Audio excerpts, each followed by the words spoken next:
The Druid is the newest class added into Path of Exile 2, and with it comes the Talisman. This unlocks the capability to shapeshift into a wolf, a bear, and a wyvern. And in this video today, I'm going to give you my leveling as well as endgame build for my Werewolf Druid in Path of Exile 2. And I've partnered up here with Path of Exile 2 to give you a sponsored video. So let's go ahead and jump through what we'll be doing. Now, my typical fashion of upfronting the knowledge in my videos, you can find this entire build linked in the description below. It's a Mobalytics link, so it's going to give you a breakout of what skill gems we've used, what support gems, as well as what passives I've gone with. And one thing I do really want to kind of, point out with this build, use this guide or this video as more of, well, a guide on how to play and less of a dogma on how to play. You should be approaching this character in whatever way that you want. I hope that this video inspires you to deviate from the path that I create. I know people that have gone with very similar versions of this build, going with stun build up rather than working towards freeze, or have gone in different directions with stuff with the overgrow mechanic, with all the plant spells, all sorts of things. So I might talk about a couple of those things here and there, but I really just want to make sure that you know going into this video that a lot of what I'm going to be talking about is my preferred method of bringing this build to life.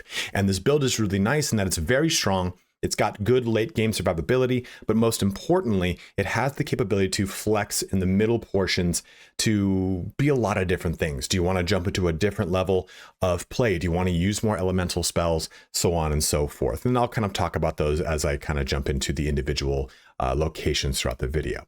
But that's too long didn't watch this entire thing. If that's all you wanted to know, please feel free to shut the video down. I want to be respectful of your time. You can navigate ahead to any part of the video that interests you the most using the chapters of the timeline and the description. Also, if you are heading out and you found the information in this video helpful, please don't forget to like, comment, or subscribe, as each one of those things helps me out in a huge way.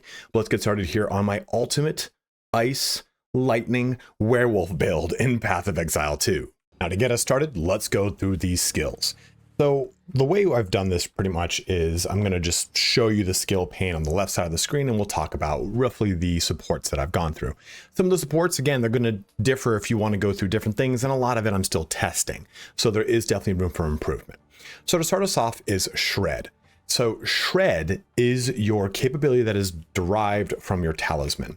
So this talisman here, you can shapeshift into any creature that you want at any given time, as long as you have the corresponding skill.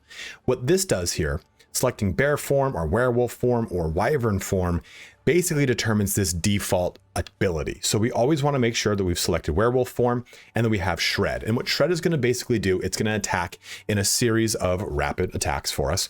And what that is going to then do, as you can see, it'll do this 1, 2, 3, 4, and then boom, you get that big, huge swipe at the end. That swipe at the end generates ice fragments.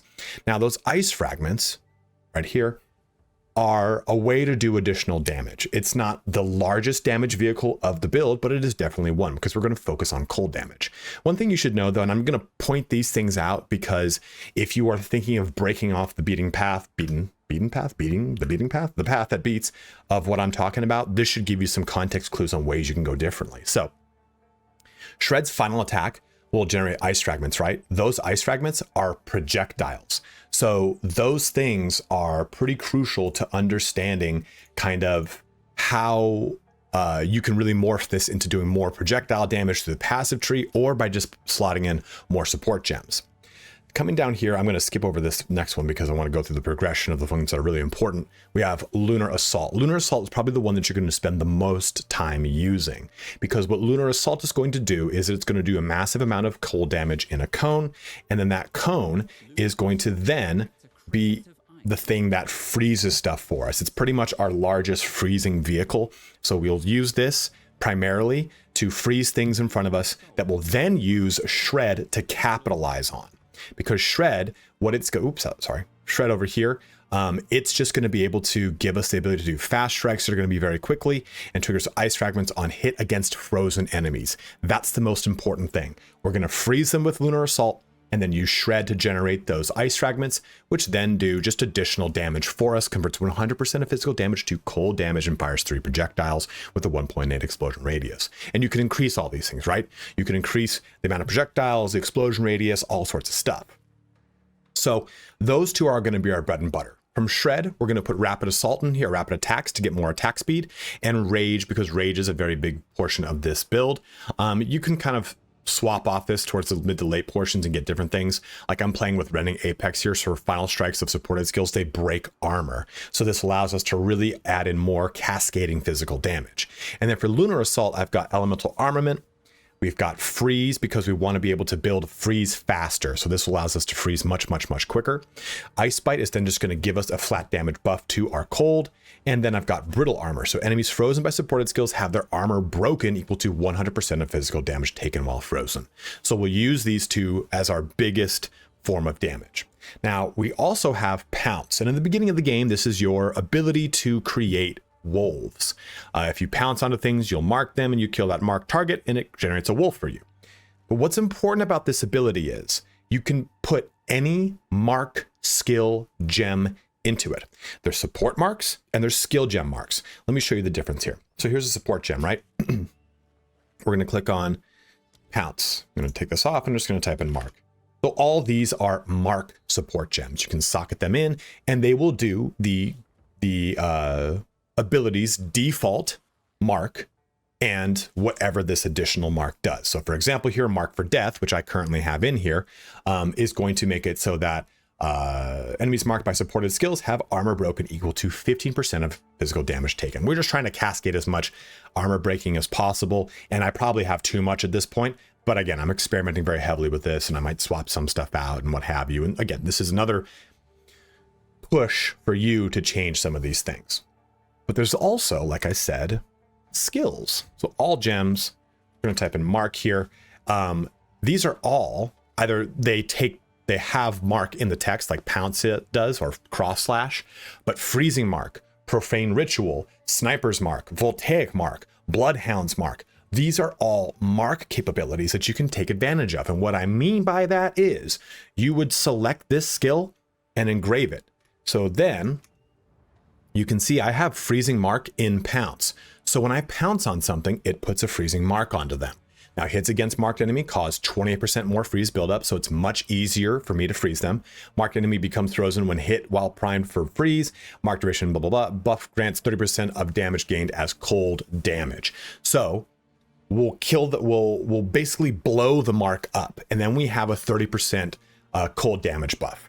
That is what we want from Pounce. But Pounce further, we've got Fist of War, so now it's ancestry boosted. This only can be done every 6 seconds, but this is on a 6-second recast, so I'm cool with it. And also Mark for Death, because now we're going to have some armor break come from this. In the early portions of the game, until you actually get Freezing Mark, which this is a level 7 version of it, I can probably buff this up with a better version. In fact, I probably should. But either way, you just know that if you do that, look at Freezing Mark. Like this is a good example here. A level 13 version, I need way more dexterity. So just know that, it's going to cost you dexterity to unlock Freezing Mark, and it doesn't really increase the damage here, right? The buff. So just kind of slowly bring this one up as it falls in line with your dexterity. And we'll talk about dexterity again when we talk about the Herald. So that's how we're going to get the most out of a lot of these. We'll open up with Pounce, and then we'll use our Lunar Assault.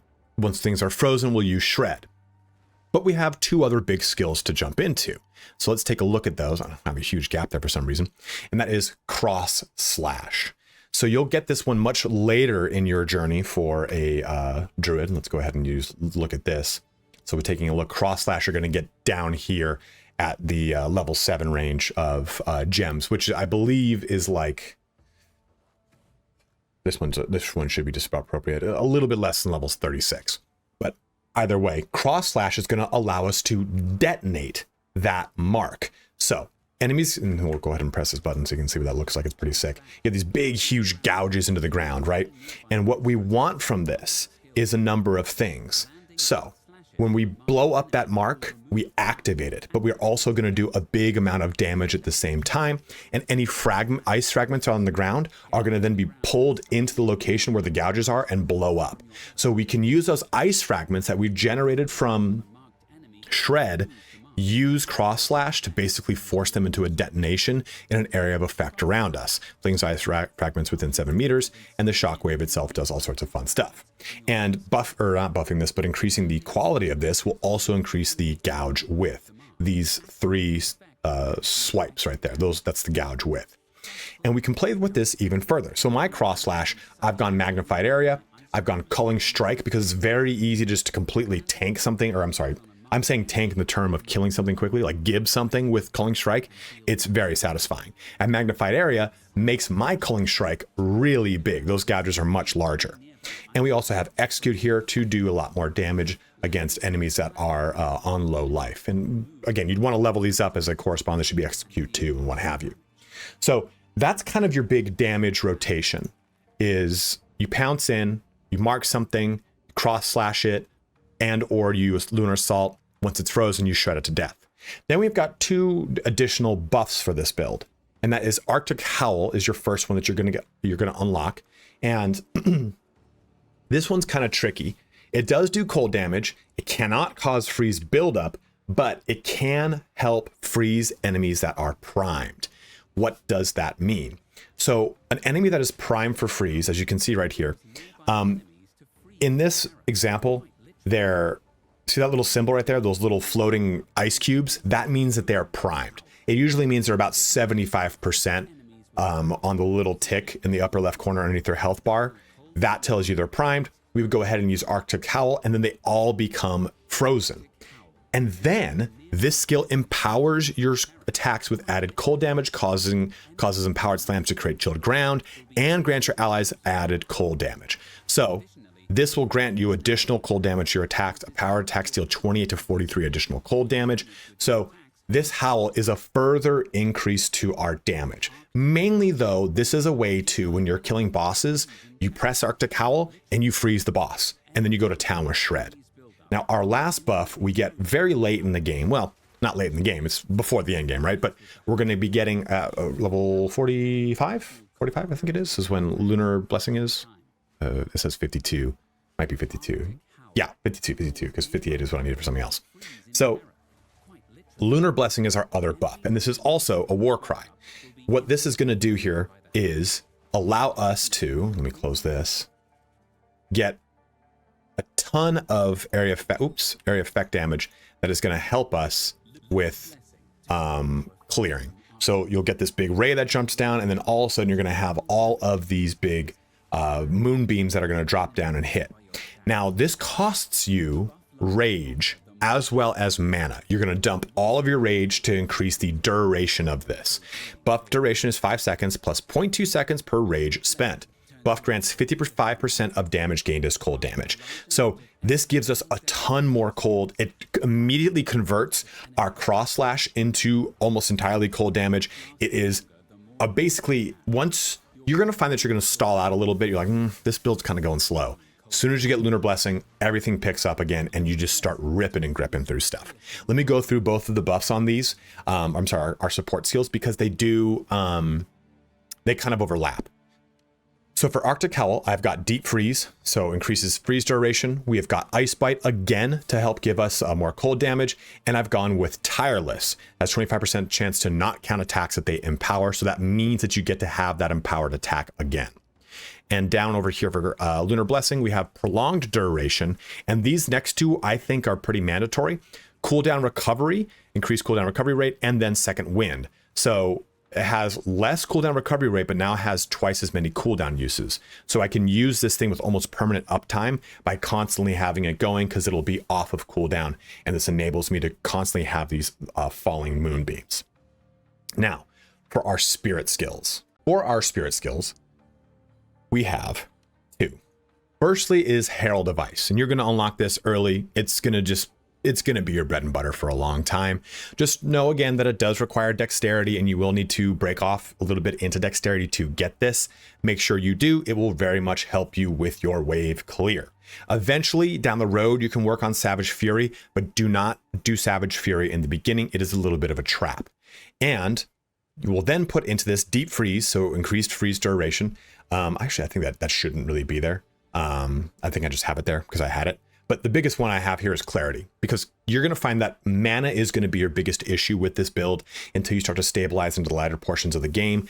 Clarity 2 really helps out with that, but even just Clarity 1 is really going to help you. Just know that it's going to cost you an additional reservation of spirit, so you won't be able to put this in right out the gate until you add more spirit into your build, either through your body armor or through your Ascendancy, which we'll go into in a little bit. Now, our other spirit ability is Cast on Elemental Ailment. You won't be able to get this until level 58, and you won't be able to get this unless you have 103 intelligence. So this is definitely the beginning of the end game. It's a heavy investment, but it does have really cool applications for this build. So how does this work? Basically, we right click it, it's on, and as we freeze things, gain 10 energy per power of enemies you freeze with hits from skills. Power is 1, 2, or 5. Unique monsters always have 20. So that's 1, 2, or 5 for normal, magic, and rare, respectively. And that will then build up. Once it reaches 100%, it will then trigger whatever the slotted skill is. We've slotted Thunderstorm. This is going to be, you're going to be like, why am I doing this? Well, the important portion of Thunderstorm is this. Enemies in the area, here, I'll press this little guy. Enemies in the area are drenched, causing them to become shocked or frozen more easily. That's the important thing, frozen. But you can also play with this to do the overgrown mechanic, to work around with plants and do stuff with that. I haven't done that. And remember too, remember how I said that some of these things have a little bit of like, maybe not so obvious mechanics? Well, Pounce is a slam. So you can use this to trigger the not the overgrow plants, Entangle, because Entangle it's got fissures and you can slam them with Pounce. So there's a lot of crazy things that you can do with this, even with just base Thunderstorm. But if I take a look at this button, press this over here and press this little guy, Thunderstorm does not have an impressive damage per second because I'm barely built into lightning damage at all, really. But we're going to take, with Thunderstorm, Boundless Energy, so supported skills gain 45% increased energy, and then skills triggered by supported meta skills have 35% chance to refund half their energy cost. These two will make sure that Thunderstorm happens a lot. And then we want Shock Conduction. So hits from supported skills always shock drenched targets. Shocking hits from supported skills have a 50% chance to also shock enemies. What does shock mean? Shock is an ailment that causes target to take 20% increased damage and lasts for 4 seconds on players or 8 seconds on NPCs. We want shock because it's just more damage for us. And this is anytime we freeze something, well, it's going to take 3 or 4 freezes to probably kick this off. We drop a Thunderstorm, things get drenched. Now we're doing more damage to them, and we're going to pull in more damage even more when I take a look at our passives, which are going to get 30% more damage towards things that are shocked. So we can have a lot of fun with this. And there's even like upend possibilities with this. I can't really do this, I don't think, because of, yeah, I have to pull it out of here, but we're able to socket in other really fun things like Living Lightning, which will give you minions. So if you want to play around with a minion build here, you actually can, sorry, my voice went out. You can, because Living Lightning generates minions. I have to really test this to see how it works. I was like a more recent harebrained idea, and I think it could be really fun. It might also just fall flat because minions are not really reacting how I want to with the minion builds I have in mind for this. I think it's kind of like a cooler idea than it is in actuality, but this just gives you an idea of how you can have a lot of fun with this. Now, just to kind of quickly go over it because I feel like it's worth it, there are other Druid spirit gems that are worth talking about. Wolfpack, again, if you want to go with more of a minion style build, but Savage Fury is quite nice here as well, because we have a ton of Fury. And the reason I took Tempest is because we have so much benefit to spell damage per Fury. We currently have, I'm calling it Fury, Rage. We currently have a ton of Rage, 43 right now. I think if I actually like go out there, it's more. My stuff's all messed up. But Savage Fury allows us to play even more with our Fury, and it gives us a ton of max Fury. So that is an even better capability to really jump into. But I don't think you take this early. I think you take it later. Bark Skin is one that you can use as well. Eternal Rage you can, but you don't really need to because of our Ascendancy. But these are just some other things that you can take. Overwhelming Presence allows for elemental ailment threshold increase. Reduction. Enemies in your presence have 18% reduced element threshold, meaning they get frozen quicker. So you can play around with a lot of these. And remember too, just jump around to other characters if you want. I'm using one from the Sorceress, which is Cast on Elemental Ailment. which is cast on critical, has a lot of really cool application here as well. But we've gone through all that. Let's talk about our passive tree. So here is our passive tree that is completely blank. I'm going to build it out for you. And this is the route I think you should take as you're leveling up. And if you want, you can jump into some of the defensives that I'll show you at the end of this portion pretty much. So from the start here, we're going to go through this bottom line because this is going to give us a lot of damage. We want damage in the beginning because the game is not too hard when you're going through the campaign. So we're going to get ourselves some life regen, some damage. This is going to give us some skill speed and crit chance when we're shape-shifted. That's all great. Now we're going to start pivoting down this way. And these attribute ones always go with what's going to make sense for what you're doing. Hey, I need a little bit of dexterity. Make it a dexterity one. I need some intelligence. I need whatever it is. Go ahead and pop into it. Now, I know I said I'm going to hold off on defensive stuff, but this one I think is pretty worth taking to begin with.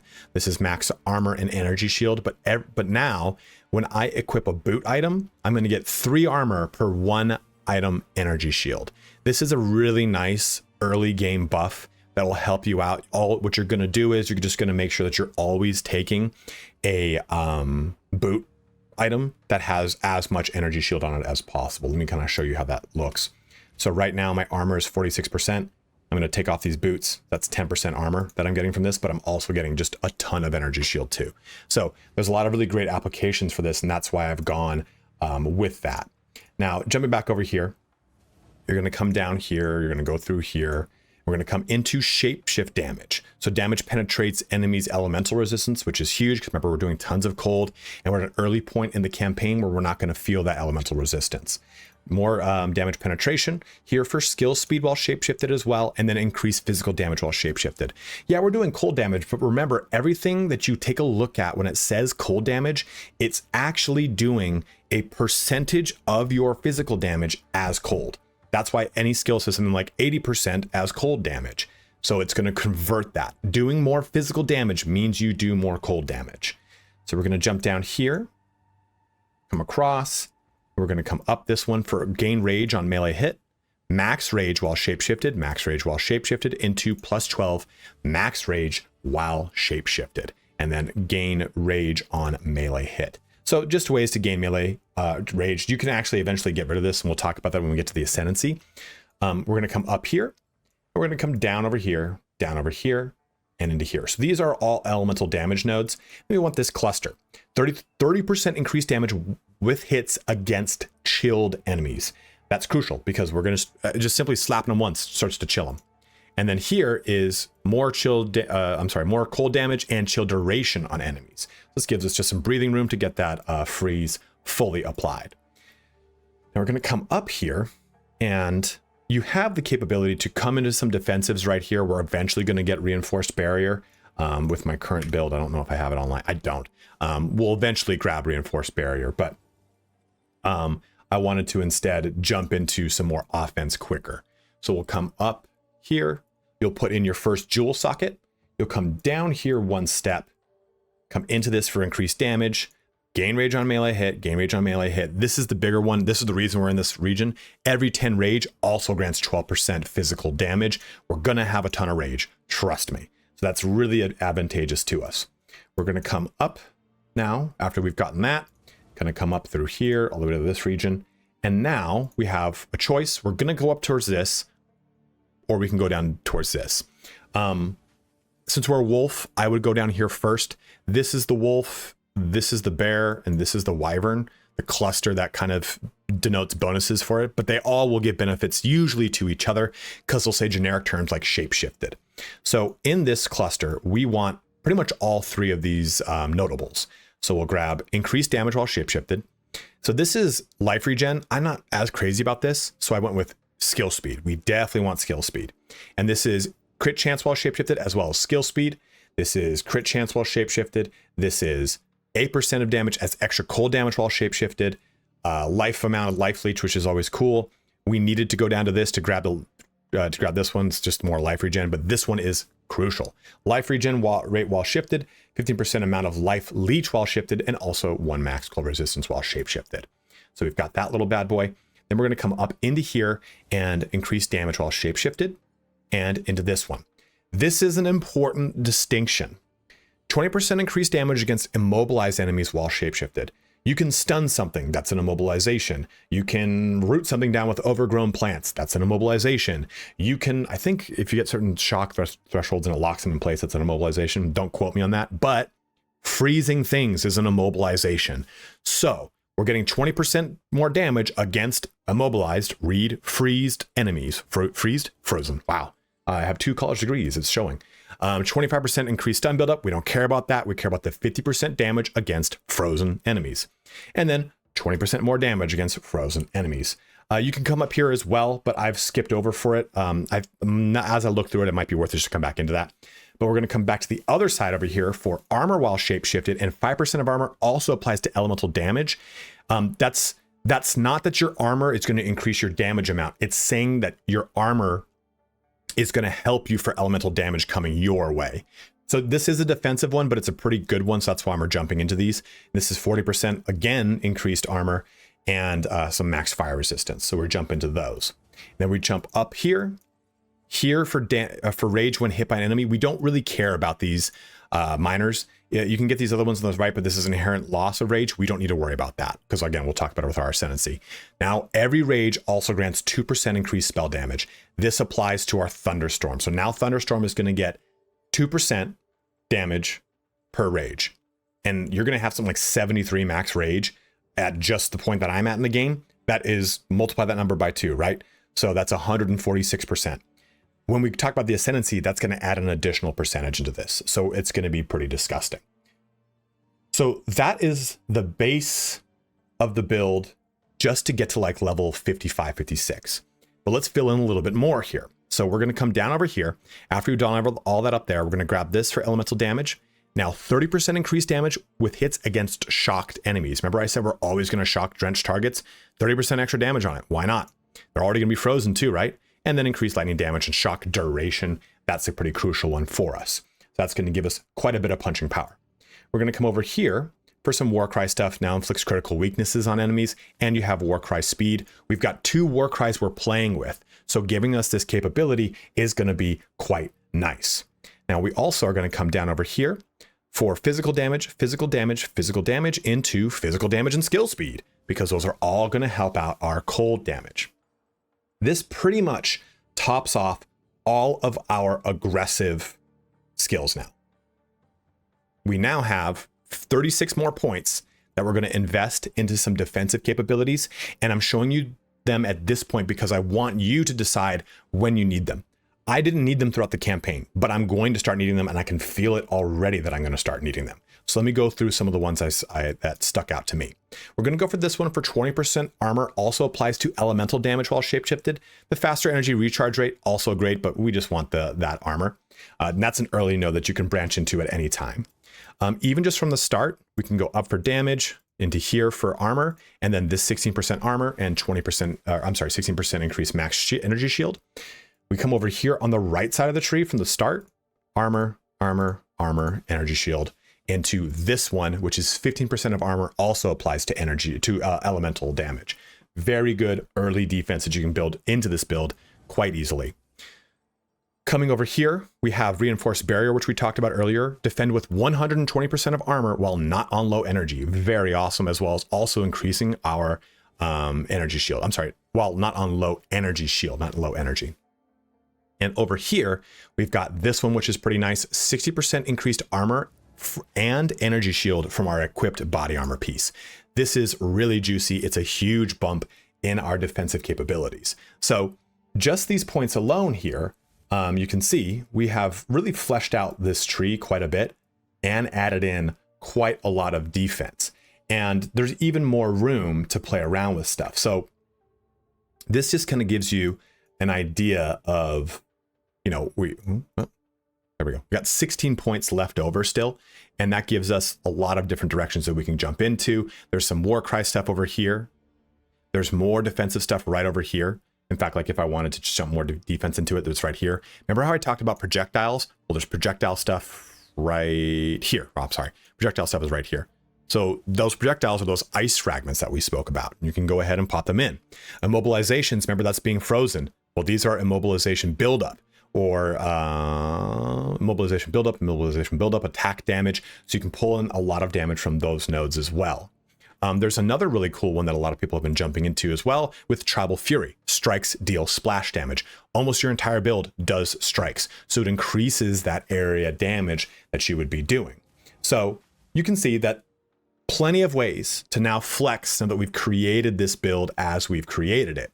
And I wanted to just kind of, like I said, give you a guide on how to create the general skeleton of this, but give you the freedom to also flex into things that make the most sense for how you want to make this build. Like I've said before, some people I know have gone heavier into minions, picking up like this Keystone, Lord of the Wilds, or they've gone heavier into different damage types or stun buildup. Don't be afraid to go through this and just have, you know what, I really do like his stun buildup idea. Okay, well, there's stun buildups. This is stun buildup? No, that's not stun buildup. I was like, what the hell? We have a lot of stun buildup stuff right over here, a lot right over there. So play around with this and really flex around and see what makes the most sense for you and the way that you want to approach this. Having gone through the entire tree, let's now talk about our Ascendancy, which is Shaman. You can do Oracle with this. I'm sure there's a really cool play with critical hits and playing with that mechanic, but I wanted to go heavy and hard in the paint with the Shaman's capabilities. So we're going max rage here. Into every 2 rage also grants 1% more spell damage. If you're keeping track, that's now 3% for our rage. This is every 2 rage. The previous one was every 1 rage. So there's quite a bit of rage damage spell bonus going on here. I don't know the exact math. I'm not a wizard, unfortunately. I'm a druid. But then we get Furious Wellspring. Remember how I said we don't need to worry about our a loss of rage, because this is going to give us no inherent rage loss. All skills now cost +5 more rage. We have a max rage increase here, and increases and reductions to mana regen also apply to rage regen. So we are crispy. We are regenerating plenty of rage at any point. From here, you've got 4 ascendancies to go and do what you so wish. This one's really nice for 40 spirit for each of your charm slots. I think this is a better call, going with the effects of bonded modifiers on runes. So it allows you to get allows you to get better benefit from runes. And then I'd take these final 2 points and I would put them into either this if you feel like you're taking too much elemental damage, or this if you want to do more elemental damage. I think, again, it comes down to dealer's choice. Are you taking too much damage at this point in your playthrough? You're starting to hit maps, you're starting to do beginning of the end game, and you just don't have the resistances to really hoof it. Well, go with reactive growth.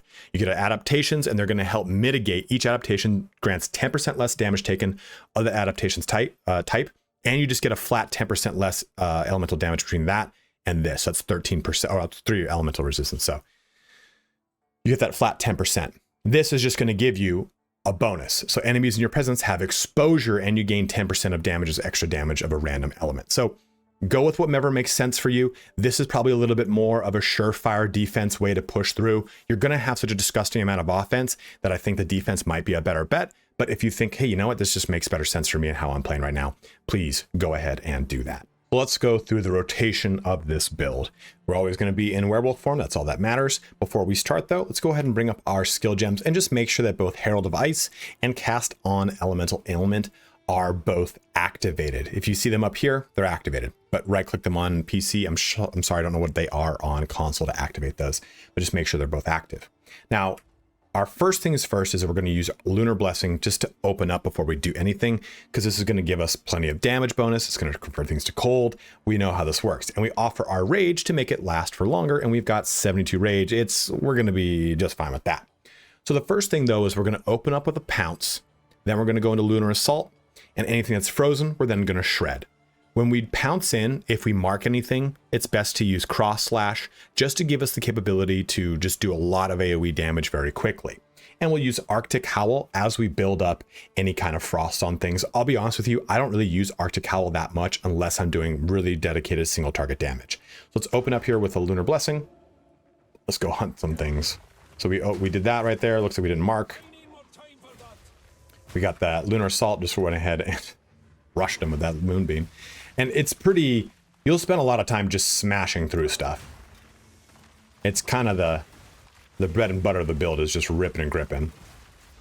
And now that we've frozen something, we're going to shred it. We could have cross slashed there. You'll just kind of cook your way through stuff. Now, as you see at the top here, we're going to have that Cast on Elemental Ailments currently at 43. So if I go ahead and do this, 72, we'll do it again. 50, and we've gone ahead and dropped down our Thunderstorm, which is shocking. It's just drenching things. It's going to increase our damage through the roof. It's just another damage modifier for this build. This allows us to kind of get all the way through stuff, crispy and sweet. I don't know what those two terms have to do with this build, but I've decided to say it in the spur of the moment because I don't script my videos. I think that's obvious for everyone now at this point. So there you go. That guy had a mark, so we went ahead and used our slash, and I forgot to use Lunar Blessing because I'm talking. You could even make the argument that having Lunar Blessing be the cast on ailment is the way to go. Here you go. Here's a guy. So this is a nice way to kind of break this down. So we have a boss here, right? Let's go ahead and pounce. That's got the mark on it. We've got our Lunar Blessing up. I'm going to press E to trigger that mark. And then I'm just going to use Lunar Assault until we freeze and hold down left click. Now, that thing was about to be primed, especially with bosses. As it reaches 75%, I would just have pressed Arctic Howl like that, and it would have frozen the boss. But that is your rotation. That is how this build really operates on a high level. Let me give you my closing thoughts on what I think about this build as a whole, and also some quick gear discussion. As far as gear goes, honestly, you can just do whatever makes sense for you. I mean, I haven't used any real set items that I'm like, this needs to be in the build. I did find this very early. Enemies chilled by your hits can be shattered as though frozen. It does increase your strength, and it does increase my cold damage quite a bit. So if you can get this one, it's just going to help you out. I got it really early in my playthrough, and it's probably helping me more than I think. But either way, the nice thing about it too is it's increasing my mana quite a bit, and it gives me good cold resistance. You'll probably eventually swap this out for something very similar, but that's the only thing I can think of that's really a dedicated item. Now, one thing to also take a look at is how your talisman operates. So there are a number of talismans in the game. Let's go ahead over to here. Don't mind how messy this guild stash is. You can see there's tons of different talismans. They all have different implicits. I think the Frenzy Talisman is Critical Strike. The Channeling Talisman, I can't remember what it is, but you've got this one. The Cinderbark one is Flammability. This one has to do with plants. You've got the Familial Talisman is going to help out with minions. This is going to, I think this one is Critical Damage, if I can remember. Either way, this one's Block Chance. Use whatever talisman you want. If you really want one that I think is particularly good, I think this one plays with the build the most. The Rabid Talisman implicitly adds max rage, and that's what we want. You won't get access to these until level 34 at minimum, but after that, just seek out the ones that have them. You'll find them throughout the game. They'll start to get higher in levels and tiers and whatnot. Those ones I think do particularly well. Remember, critical or physical damage is what gets converted into cold damage, so always be looking for physical damage on things. I also, every single one that I've ever used, I've gotten this. +3 melee, +3 level to all melee skills. I've just always hunted it on the specific talismans to make sure I had it. I think it's a pretty great buff. It's a huge spike to your DPS. But outside of that, just make sure you're getting items that are going to fit in with your build, and make sure you're shoring up your resistance as you jump from act to act to act, to interlude to interlude to interlude to endgame. Because you're going to lose that percentage of resistance every time. You want to make sure your resistance is as high as possible. Mine's pretty low right now. I'm about to hit another break point, which is going to reduce my resistance. So I want to make sure that stays up. My armor is super low too. But on another note, make sure you have an armor and energy shield chest piece, because we have a passive that is corresponds to that, and we have a pure energy shield boots. Just know that those boots are going to require intelligence. So you might not have that as high as your strength, versus an armor energy shield chest piece is going to require both. So you can see 48, 48, and this is 60. This is going to give us armor. This is going to get magnified by 60% once you unlock that passive. So those are really the only big cues about, I mean, this is like a 3-minute section where I said a lot of detailed things, but my point is you don't need as much crazy stuff. I mean, I haven't even put sockets in this. I just got it right a little bit ago, so I'm all over the place, but socket things to fill the gaps in your resistances. Make sure everything makes sense for you as it pertains to that. It's no reason me just kind of going down a rabbit hole saying, you got to get these things. Don't worry about it. I will say though, and this is actually a good point, you are going to be a little cramped up for your spirit as you get to level 58, because 58 is when you're going to get cast on elemental ailment. This is going to require 100 spirit and 103 intelligence. So I pulled that in using a chest piece that had spirit on it. So just make sure you're doing that. I think if something else got, yeah, this amulet has spirit on it. So I did those things. you can kind of work around this very, very, very easily by choosing this Ascendancy to get your spirit online, because this is 40 spirit for each of your empty charm slots. That's 3 times 4. That's 120 spirit from this if you really want it. So Sacred Flow can help you shore up a gap in your spirit if you need to. I didn't do it just because I went with a high intelligence, a high spirit chest piece, and just shored up whatever. I went like this and said, okay, my spirit, I need however much to shore up my gap. I'm at 82 out of 132. I'm gonna need 18 more, and I just searched for a chest piece that had at least 18 spirit to get this turned on. I guess that's a pretty detailed thing I should have mentioned in the beginning, but that is how our gear is going to work for this build. So in closing, what are my thoughts on this build? I think this build is really fun.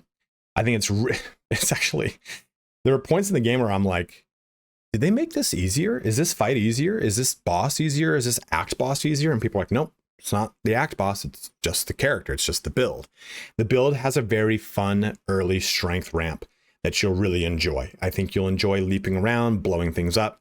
I think it's going to be a little bit of the complexity of this build is in realizing the rotation. Pounce is what you open with, followed by Lunar Assault to build up that freeze, sometimes using Cross Slash if you have the Mark of Ice down or Freezing Mark down, and then using your Shred to detonate anything that's frozen. That's your core rotation. And in a lot of this gameplay, I screw that up. I mess it up a lot. But the build still can push itself through it. You can still just kind of shred through something. It's going to be way slower. You can Lunar Assault through something. It's going to be slower. It's not so strict that if you don't hit that ramp exactly right, it'll suffer. Now, with that being said, once you get to the end game, it will start to suffer unless you really stay ahead of your gear, really stay ahead of your damage, and really stay ahead of your resistance. That rotation, that freezing things prevents them from doing damage to you, unlocks tons of damage potential in the build, and it's what is the real big driving force for your damage. So if you don't, you want to get that habit of sticking that rotation in early so you have it into muscle memory by the time you get to late game, so that you're not going, why is this build not taking off? It's because you're Lunar Assaulting too much. You're Lunar Assaulting a frozen target, and it's really not doing the damage it could. You should be shredding that target instead. Or you're shredding targets, which you are going to see plenty of times. I just shred blindly because it's really fun. I feel like Hugh Jackman and fucking Van Helsing. It's great. But I know my damage isn't really being great because it's not a frozen target. If it's a frozen target, it's going to go through the roof. And with the addition to Thunderstorm, everything is going to freeze even faster than it already does. So you're going to have all this cascading benefit that's always going to be ripping down on top of the moonbeams, which are going to be doing damage around you. There's a lot of chaos in this build, but I think the build is also really fun, and it's a way to get a lot of really interesting and unique gameplay out of the werewolf. Like I said too, you can go different directions with this. That ailment one could be cast on ailment skill could be a plant skill. You could play a lot with that entire mechanic. I didn't play enough with the freezing ground mechanic, and you can use tornadoes with that to then make ice tornadoes if you want. There's a lot of crazy ways that you can go different ways with this. You can even morph into different animals and play around with different shape shifts with this, like playing more with the ice and the lightning idea and playing more with wyvern. So there are those ideas. They're there. It's open for you. You've got skills and passives that you can jump into. I'm not using all of those skill slots. You saw I have I think 3 empty ones. I even have Entangle on there. I'm not even using it, plus 2 empties. So if something makes sense to socket into this build, just try it. That's the best thing about this game, is the capability to flex your passive points around, try different approaches to things, and I think you're really going to like what happens. But if you have any questions or you have any recommendations, like, hey, I noticed you're using these supports, try these instead, by all means, let it be known in the comment section below. I'm not the world's best builder. I think I get really hung up on little ideas, and I chase those ideas, and I end up getting blinders to other portions of my build that could actually be untapped for even more damage potential. So like I said, like my Herald of Ice, I know I don't have it supported 100% properly. So if you notice that things need to be a little bit different, just let it be known in the comment section below. Let people know different ways to approach these things, because you might inspire them to approach their game differently. And that's all that matters when you're playing an action RPG. Again, a huge shout out and thank you to Path of Exile 2 for supporting and sponsoring this video. And make sure if you haven't checked out Path of Exile 2, you go ahead and check the link out in the description and the pinned comment. As always, guys, thank you so much for watching here today. Have a good one and take care.